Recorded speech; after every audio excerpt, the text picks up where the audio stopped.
Assalamualaikum warahmatullahi wabarakatuh. Waalaikumsalam warahmatullahi wabarakatuh. Alhamdulillahillazi anzala al-Qur'an hudan lin-nasi wa bayyinatin minal huda wal furqan. Wassalatu wassalamu ala asyrafil anam wa ala alihi wa ashabihil kiram, amma ba'du. Saudara-saudara kaum muslimin rahimakumullah. Setiap penganut agama di dunia ini mempunyai sesuatu kitab yang dianggapnya sebagai kitab suci. Orang Hindu punya kitab Weda. Orang Buddha punya kitab Tripitaka. Yahudi mempunyai Taurat. Nasrani mempunyai Injil. Penganut Konghucu punya kitab Tao Te Ching. Orang Majusi punya kitab Zen Avesta. Orang Kebatinan punya kitab Serat Centani, Hidayat Jati, Darmo Gandul, atau Gatoloco. Sementara kita umat Islam oleh Allah diberikan Al-Quranul Karim. Mengapa kita yakini Quran ini sebagai kitab suci? Pertama, ia bebas dari intervensi dan investasi manusiawi.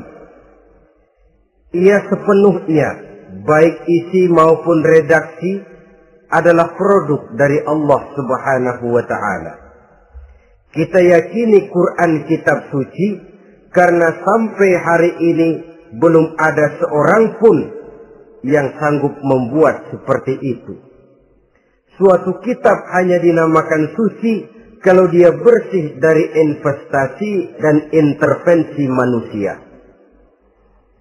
Al-Quran ini sejak turunnya 14 abad yang lalu telah menantang. Wa in kuntum fi raibin mimma nazzalna ala abdina fa'tu bi suratin min misli. Apabila kamu ragu-ragu terhadap kebenaran Quran yang kami turunkan kepada hamba kami Muhammad, atau kamu menyangka Quran itu cuma bikinan Muhammad saja, cobalah kamu buat satu surah saja semacam Al-Quran.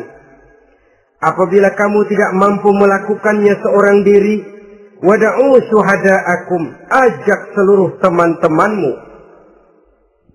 Sejak tantangan ini turun 14 abad yang lalu, sampai hari ini, tidak seorang pun yang sanggup membuat satu surah saja semacam Al-Quranul Karim. Barangkali belum pernah ada yang coba-coba. Sudah. Di antaranya apa yang dilakukan oleh Musailamah Al-Kadzab. Dia mencoba membuat satu surah semacam Al-Quran yang kalimatnya sudah berbentuk bait-bait syair, tapi isinya jauh panggang daripada api. Yang kedua, kita yakini Quran sebagai kitab suci karena isi dan ajarannya sesuai dengan fitrah manusia. Suatu kitab dinamakan suci kalau ajarannya sejalan dengan fitrah manusia. Misalnya, manusia secara fitrah, kalau dia laki-laki, normal nafsu kepada perempuan, itu fitrah. Perempuan suka kepada laki-laki, itu fitrah. Kalau ada kitab suci, tapi melarang manusia untuk kawin, kesuciannya perlu diselidiki. Quran kitab suci sejalan dengan fitrah manusia, maka ia menganjurkan manusia yang mampu untuk melangsungkan perkawinan.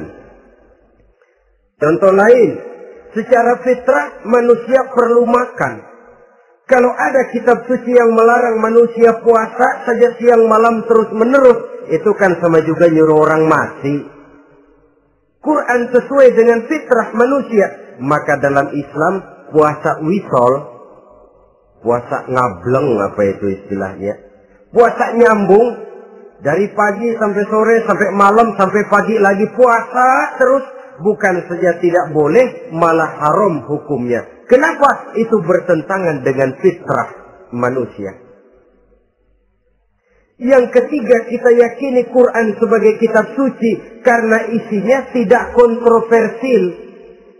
Isinya tidak saling bertentangan satu sama lain. Di ayat manapun, Quran mengajarkan Allah itu Esa. Satu kali dia berkata haram, dia akan tetap berkata haram. Isinya tidak kontroversial. Sebab kalau ada kitab suci, di satu pihak mengajarkan Tuhan Esa, di lain ayat mengajarkan Tuhan 3, di lain ayat lagi mengajarkan Tuhan 4, kitab kacau namanya. Bagaimana suatu kitab bernama suci kalau isinya kontroversial satu dengan lainnya? Dari 3 kriteria inilah kita yakini Quran sebagai kitab suci. Masalah yang akan kita bicarakan pada pertemuan kita kali ini, bagaimana sikap kita terhadap Al-Quranul Karim sebagai kitab suci. Berangkat dari sebuah hadis di mana Rasulullah Sallallahu Alaihi Wasallam